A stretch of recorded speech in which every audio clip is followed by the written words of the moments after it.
Hello दोस्तों, तो आज की इस वीडियो में मैं आप सभी को एक्सप्लेन करने वाला हूँ रॉन्ग टर्न 2021। इससे पहले मैंने रॉन्ग टर्न के 6 पार्ट एक्सप्लेन कर दिया है, तो अगर आपने पहले वाले वीडियोज को नहीं देखा है तो पहले आप उसे जरूर देख लेना। रॉन्ग टर्न 1 से 6 पार्ट वीडियो का लिंक आपको इस वीडियो के डिस्क्रिप्शन बॉक्स में मिल जाएगा, तो आप वहाँ पर क्लिक करके चेक कर सकते हो। और बात करें हम इस मूवी के बारे में, तो यह है रॉन्ग टर्न का 2021 वाला पार्ट। मैं आपको बताना चाहूंगा इस मूवी में 1 आई 3 फिंगर जैसे कैरेक्टर नहीं है, बल्कि यह मूवी पहले वाले मूवी से बिल्कुल हटके है। वैसे यह मूवी है तो हॉरर, लेकिन क्या है इस मूवी में वह आपको मूवी देखने के बाद ही पता चलेगा। तो चलिए बिना किसी देरी के बढ़ते हैं मूवी की ओर। तो मूवी की स्टार्टिंग होती है और हमें 6 दोस्तों को दिखाया जाता है, जिनमें से 3 कपल्स होते हैं। अब मैं आपको इन कपल्स के बारे में बता देता हूँ। ये है जेन, जो कि है मेन हीरोइन, ये है उसका बॉयफ्रेंड डेरियस, और ये है मिला और उसका बॉयफ्रेंड एडम, और यह दोनों है लुइस एंड गैरी। खैर यह सभी जा रहे थे एक टाउन में, क्योंकि इन्हें हाइकिंग के लिए जाना था। और इसमें कुछ नया नहीं है, क्योंकि हर एक रॉन्ग टर्न के पार्ट में सभी के सभी हाइकिंग के लिए ही जाते हैं। यह सभी होटल में एंट्री करते हैं और यहीं पर इन्हें एक वार्निंग मिलती है होटल के ओनर की तरफ से। वह कहती है कि हाइक पे मार्क रेल से अलग मत जाना। मतलब कि आप समझ ही गए होंगे कि अब यह सभी पक्का जाएंगे। उसके बाद यह सभी जाते हैं एक होटल में, और यहाँ पर वह सभी थोड़ा बहुत ड्रिंक करते हैं, एंजॉय करते हैं, और फिर सीन यहीं पर कट हो जाता है। उसके बाद हमें अगले दिन का सीन दिखाया जाता है, जहाँ पर जेन मिलती है एक दुकानदार से, और इस लड़की का नाम होता है एडिट, और यहाँ पर इसकी एक बेटी भी होती है जिसका नाम होता है रूठी। और इनका क्या क्या काम है इस मूवी में वह आपको आगे पता चलेगा। उसके बाद यह सभी दोस्त जाते हैं हाइकिंग में। यहाँ पर यह सभी घूमते हैं, एंजॉय करते हैं, और उसके बाद यह सभी वही करते हैं जो इन्हें करने से मना किया था। यहाँ पर इनमें से कुछ दोस्त उसे मना भी करते हैं, लेकिन यह सभी बात नहीं मानते और यह जबरदस्ती अंदर की ओर चले ही जाते हैं। और इसके थोड़ी देर के बाद ही यह सभी रास्ता भटक जाते हैं। लेकिन तभी यहाँ पर वह लोग देखते हैं कि एक पेड़ उनकी तरफ आ रहा है, जिसके बाद यह सभी अपनी जान बचाते हुए यहाँ से भागते हैं। और भागते हुए यह सभी एक फुटबॉल की तरह इधर उधर बिखर जाते हैं। और जब बाद में यह रुकते हैं तो यह सभी देखते हैं कि इन्हें काफी ज्यादा चोटें आ गई है। लेकिन तभी यह सभी यहाँ पर देखते हैं कि इनका एक दोस्त जो कि गैरी है, वह उसी पेड़ से दबके काफी गंदे तरीके से मारा गया। और यह देख करके यह सभी दोस्त काफी ज्यादा सैड हो जाते हैं और यहाँ पे बैठ के रोना धोना करते हैं। खैर अब इन्हें यहाँ से आगे भी निकलना था, तो यह सभी रास्ता खोजने के लिए आगे बढ़ते हैं। और चलते चलते काफी ज्यादा रात हो जाती है और बारिश भी स्टार्ट हो गई थी, तो इसीलिए यह सभी एक जगह पे कैंप लगा के सो जाते हैं। लेकिन तभी रात में जेनी का नींद टूटता है। वह यहाँ पर देखती है कि रात में उनके कैंप के बाहर में कोई है, लेकिन जेनी यहाँ पे कुछ भी नहीं करती।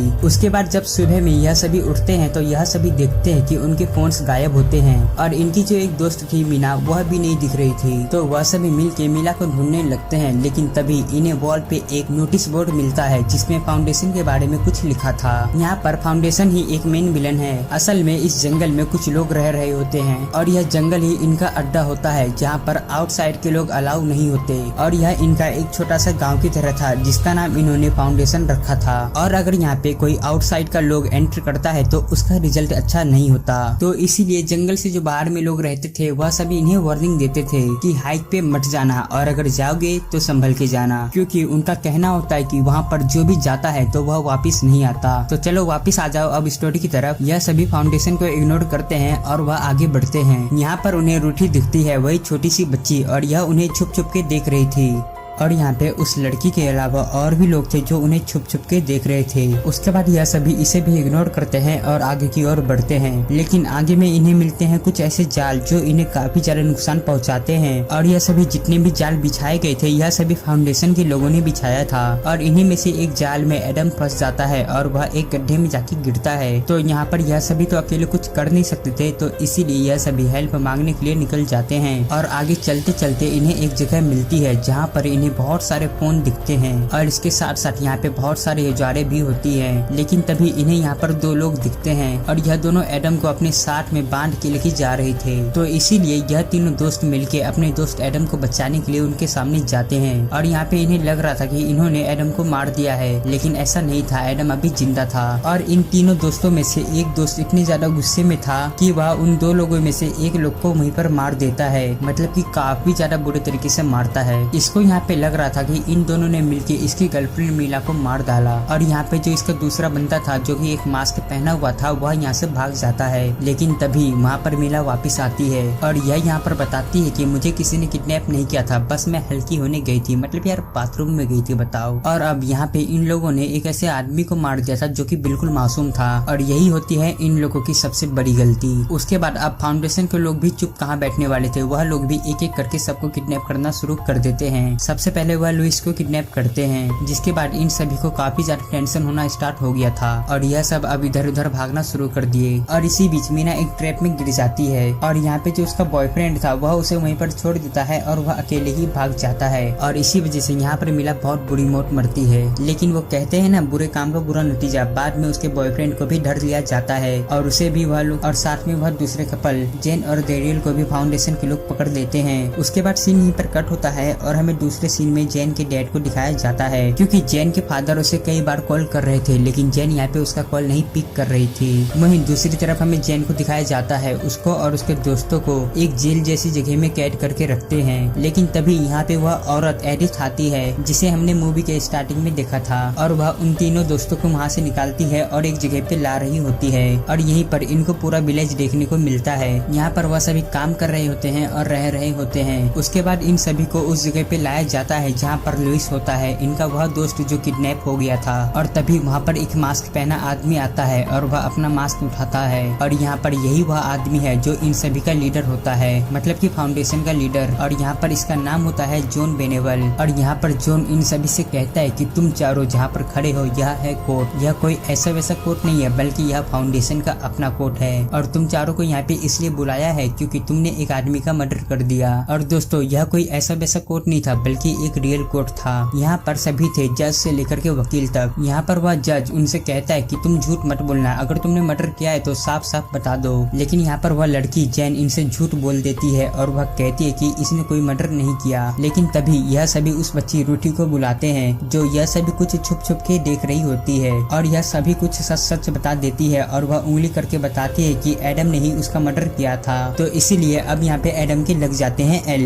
और अब आती है यहाँ पे सजा की बारी। तो इसीलिए जॉन यहाँ पे एडम को उसी तरीके से मारता है जैसे एडम ने उस आदमी को मारा था, काफी ज्यादा बुरे तरीके से। और यहाँ पे एडम के साथ साथ इन तीनों ने भी झूठ बोला था, तो इसीलिए अब इन तीनों को भी सजा मिलने वाला था। यहाँ पर वह लुइस की दोनों आंखें को जला के अंधेरे जगह पे डाल देता है और सेम टू सेम जेन और डेडी के साथ में भी यही होने वाला था। लेकिन तभी जेन यहाँ पे अपना दिमाग का यूज करती है। यह इन सभी से कहती है कि डेडियस एक आर्किटेक्ट है, तो यह विलेज के लिए काफी ज्यादा फायदेमंद हो सकता है, यह आपके गाँव का डिजाइन तय कर सकता है। तो इसीलिए यह यहाँ पे जॉन से कहती है कि आप इसकी स्किल को वेस्ट मत जाने दो, इसके स्किल्स का यूज करो। तो इसीलिए यहाँ पे जेन उसकी बात को मान जाता है। लेकिन यहाँ पे जेन फंस जाती है क्योंकि जेन के पास में यहाँ पे कोई भी स्किल नहीं था। तो अब यह यहाँ पर क्या करती, तो इसीलिए यह अपने आप को ही बेच देती है अपनी जान को बचाने के लिए। यह यहाँ पर कहती है कि मैं बिल्कुल फिट हूँ और हेल्दी हूँ, तो मैं आपके फाउंडेशन की जनरेशन को आगे बढ़ा सकती हूँ। और यहाँ पर वह जज जिसका नाम जॉन था वह जेन को अपनी वाइफ बना लेता है और इसके साथ में फिजिकली रिलेशनशिप भी स्टार्ट कर देता है। और रेडियस को भी यहाँ पे फाउंडेशन में जगह मिल चुकी थी, तो इसीलिए यह सभी यहाँ पर अब रहने लगते हैं। और इसके काफी टाइम के बाद, मतलब कि 6 हफ्ते के बाद जेन के डैड आते हैं इस टाउन में अपनी बेटी को ढूंढने के लिए। और इसके डैड काफी लोगों से बेटी के बारे में पूछते हैं लेकिन कोई भी इन्हें कुछ भी नहीं बताता, जबकि सभी लोगों ने उसकी बेटी को देखा था। और उसके बाद लास्ट में यह उसी होटल के ओनर के पास में आता है जिस होटल में उन 6 दोस्तों ने रूम लिया था।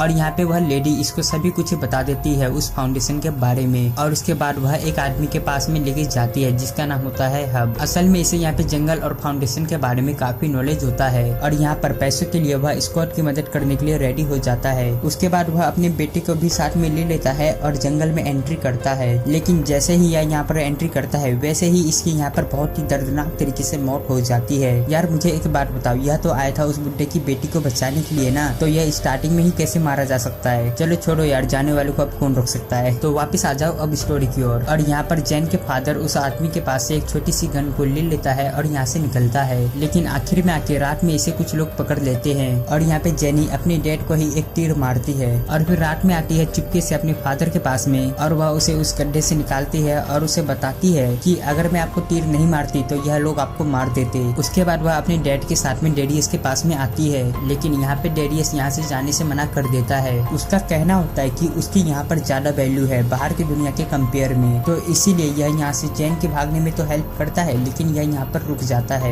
लेकिन यहाँ से बाहर जाने का रास्ता बंद होता है, तो इसीलिए यह रूठी से हेल्प मांगती है। अब क्योंकि यहाँ पे इसे काफी ज्यादा दिन हो गए थे, तो इसीलिए रूठी यहाँ पे इसकी दोस्त बन चुकी थी और रूठी यहाँ पे इसे बाहर जाने का रास्ता बताती है। और यह रास्ता वही अंधेरी गुफा था जहाँ पर जॉन सबकी आंखों को फोड़ के डाल देता था और यहाँ पर उसे काफी ज्यादा लोग दिखते हैं जिसकी आंखें नहीं थी और यहाँ से भागते हुए इसे काफी लोगों ने देख लिया था, तो इसीलिए यहाँ पे इन लोगों की काफी लोगों के साथ में फाइट होती है। लेकिन जैन और उसके फादर मिलके इन लोगों को मार देते हैं और यहाँ से निकलते हैं। पर यहाँ पे इन्हें दिखते हैं कुछ और लोग और यह लोग इन्हीं के साइड में होते हैं। इनका कहना होता है कि फाउंडेशन को लेके काफी ज्यादा सह लिया तो अब दंगल होगा और जैन और उसके फादर उन लोगों के साथ में मिलके जंगल में आग लगाते हैं और यहाँ से निकल जाते हैं। लेकिन मूवी यहाँ पर अभी खत्म नहीं हुई है। लास्ट में हमें दिखाया जाता है कि जब सब कुछ सही हो गया था, जैन और स्कॉट अपने घर में वापस आ गए थे, लेकिन फिर एक दिन जैन के घर में गेस्ट बन के आता है जॉन, जिसके घर में बैठा हुआ था और उसके साथ में रूठी भी होती है।